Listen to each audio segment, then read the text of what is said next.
दिलचस्प कहानी लेके आया हूँ। और ये कहानी है एक फल बेचने वाले की।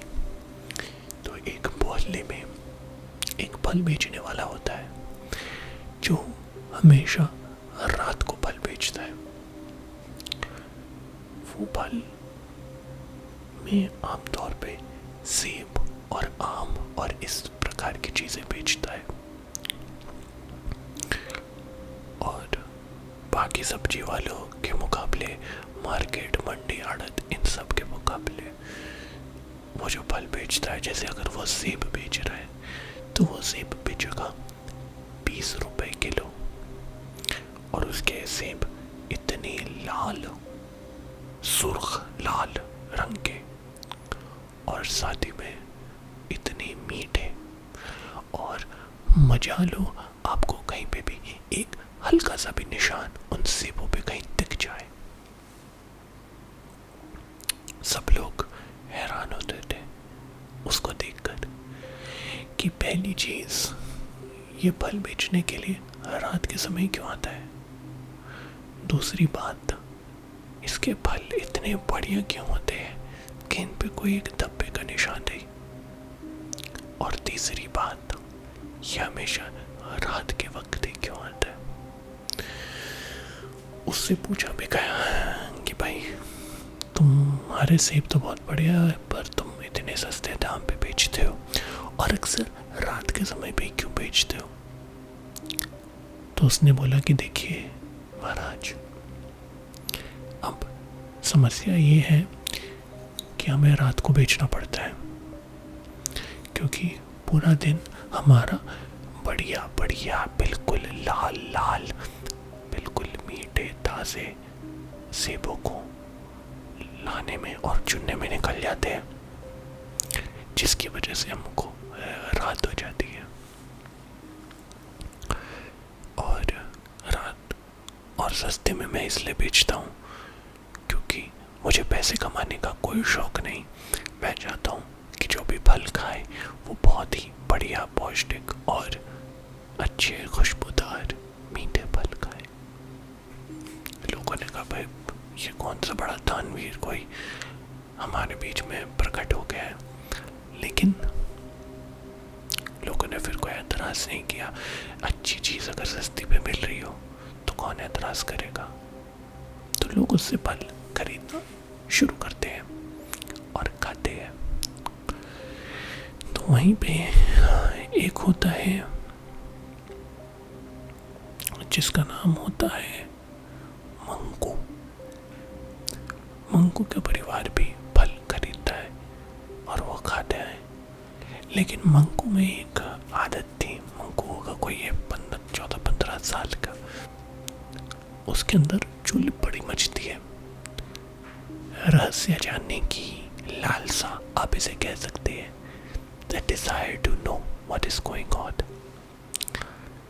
पर खैर वो भी फल खाता है और फल कुछ दिन हो जाते हैं ऐसे खाते हुए। वो एक चीज नोटिस करता है, रात को फल खाने के बाद जब सपने आते हैं तो लगभग सबको एक जैसे ही सपने आ रहे थे परिवार पे, कि वो लोग अकेले रात को किसी घने जंगल में जा रहे थे और जब उस जंगल से बाहर निकल के वो अपने घर की तरफ लौटने की कोशिश कर रहे थे तो वो लौट नहीं पा रहे थे। बड़ी ताज्जुब की बात है कि सबको एक ही जैसे सपने आ रहे हैं और मंकू को लगा शायद से इनका कोई कनेक्शन फलों के साथ तो नहीं। खैर ये एक रात की बात है। एक दिन फिर से फल वाला रात को आया, फल खरीदा और इस बार मंकू छत पे अपनी बैठा हुआ था ये देखने के लिए कि ये फल वाला जाता कहाँ है, अगर जाता है तो उसने देखा कि फल वाला मोहल्ले के पीछे वाले रास्ते से जाता है, जो कि एक सुनसान रास्ता है। वहां से वो ये मोहल्ला छोड़ के जाता है। मंकू ने कहा अच्छा। तो जब उसके माँ बाप सो गए थे इस बार उसने फल नहीं खाया। वो दबे पांव उसका पीछा करने के लिए चले गया। ताज्जुब की बात ये थी कि जैसे जब वो रात को मोहल्ले में होता था तो वो आवाज़ लगाता था, सेब ले लो, ताजे ताजे सेब ले लो। यही आवाज़ लगाते हुए वो सुनसान रास्ते पे जा रहा था जहाँ पर कोई नहीं था। और मंगू उसके पीछे पीछे चलता गया। इवेंचुअली एक जंगल में जाके फल वाला एक जंगल के अंदर पहुंच गया और जंगल के अंदर था घना अंधेरा। जो रात को चांद की रोशनी है वो भी अंदर नहीं जा रही थी। मंगू सोचा कि मैं जाऊं या ना जाऊं, क्योंकि उसको डर भी लग रहा था कि मैं कहीं खो ना जाऊं। लेकिन तभी उस जंगल से एक भीनी भीनी बड़ी मीठी सी महक, खुशबू, सुगंध मंगू को अपनी ओर खींचे ले जा रही थी। और मंगू बड़ी कोशिश कर रहा था, लेकिन वो उस महक में मंत्रमुग्ध हो गया। और अंधेरे में जंगल के अंदर हो तो कुछ दिख नहीं रहा, तो उसने उस महक का पीछा आंख बंद करके करता गया। चलता गया। जंगल था, लेकिन ना जंगल में किसी पंछी की आवाज थी, ना किसी जानवर या पंछी के सोने का पता चल रहा था, क्योंकि इतना अंधेरा था और सन्नाटा छाया हुआ था। कीड़े की या टिड्डों की भी आवाज नहीं आ रही थी। खैर, मंगू आगे चलता गया। वो एक पेड़ से जा टकराया और वो क्या देखता है कि वो पेड़ नहीं था, उस पेड़ के अंदर एक घर था और उस घर में बैठा हुआ था फल वाला मंगू को देख के कहता है, आइए जजमान, लगता है आपके अंदर बहुत इच्छा है ये जानने की कि ये मीठे मीठे फल दरअसल आते कहाँ से है, क्यों? मंगू ने बोला, हाँ, लेकिन मंगू सीरियस नहीं था। सुगंध ने उसको अपनी जकड़ में कर लिया था। मंगू ने कहा, तो उस फल वाला कहता है, क्या कर, मैं अपने ग्राहकों को मीठे फल नहीं खिलाऊंगा तो और फलों का उत्पन्न कैसे होगा? मंगू कहते हैं, क्या मतलब? तो फल वाला उसको अंदर खींचता है और अंदर मंगू की आंखें पटी रह जाती है। उसको नजर आती है इंसानों की लाशें लटकी हुई, और उन लाशों को फल वाले ने जादू करके उसमें से फल बना रहा था, इसीलिए वो सेब इतने लाल सुर्ख थे। फल वाले ने कहा, अब तो तुम यहाँ पर आ गए हो, तो अब तुम्हें मैं सेब नहीं आम बनाऊंगा, आम।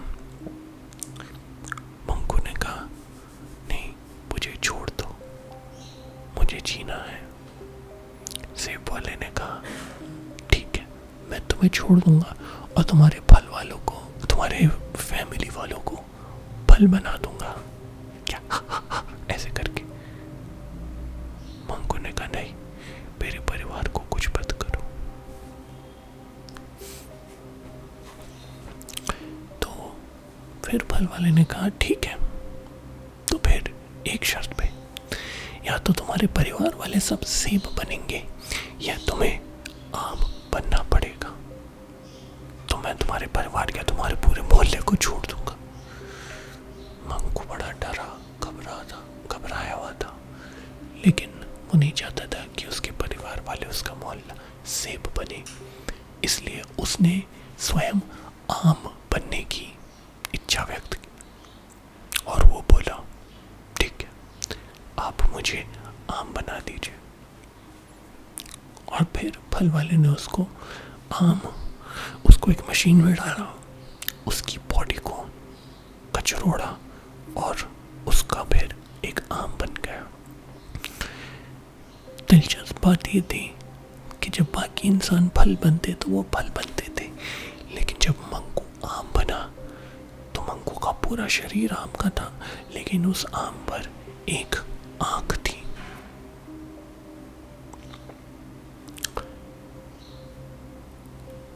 तभी उसने अपने आसपास देखा तो जो सेब थे, कुछ सेबों के मुंह भी थे, किसी का कान था, किसी का कुछ, किसी का कुछ।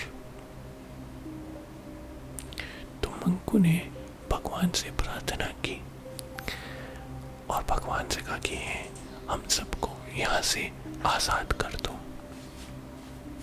भगवान ने उसकी प्रार्थना सुन ली और जितने भी फल थे, मंगू एक आंख बना, ऐसी एक फल, दूसरा आंख, ऐसी कोई कान, करके करके पूरे फलों का एक बड़ा सा शरीर बन गया और उस शरीर ने उस फल वाले का वध कर दिया। जिसके बाद भगवान ने कहा कि तुम्हें तुम्हारा बदला पूरा करने का मौका मिल गया है, अब तुम सब लोग एक नॉर्मल फल बनोगे और तुम्हारी परिवार को तुम कभी नहीं भूलोगे। और उसके बाद वो सब एक जंगल में लटके हुए फल बन गए और किसी को नहीं पता था कि वो फल दरअसल किसी का परिवार भी हो सकता है। So I hope you like this video. I will see you later. Good night.